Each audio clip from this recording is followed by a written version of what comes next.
드림타워 카지노 영향평가와 관련한 논란이 도의회에서도 제기됐습니다.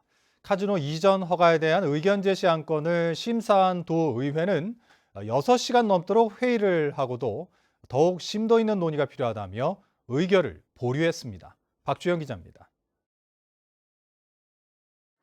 드림타워 카지노 이전에 대한 영향평가 심의를 앞두고 도민 의견 수렴에 나섰던 롯데관광개발. 의견 수렴 대상을 사전에 포섭해 자신들에게 유리한 의견을 내도록 조작한 시도가 있었다는 주장이 도의회에서도 제기됐습니다.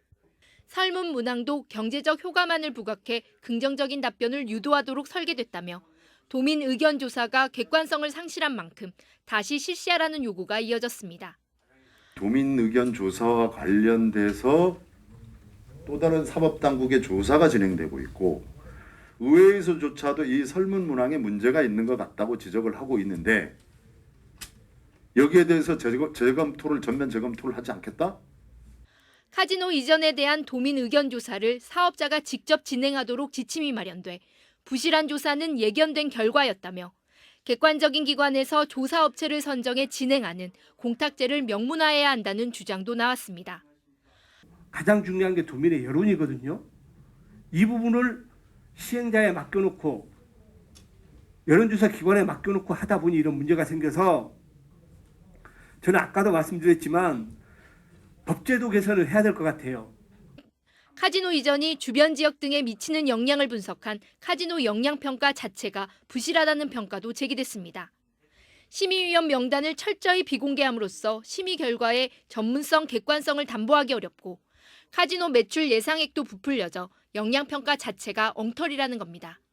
평가를 할 때 있어가지고 평가위원들께서 평가를 하면서 제주도에 기여하는 부분이 많다 이렇게 생각함으로써의 어떤 점수에 영향을 미치지 않나 그런 말씀을 제가 드리는 겁니다.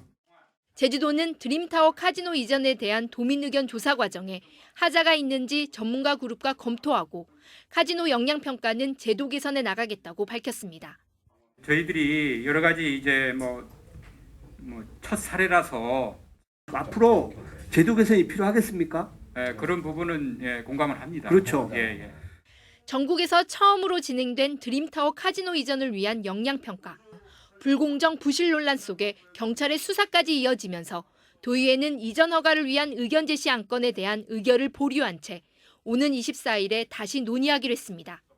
MBC 뉴스 박주연입니다.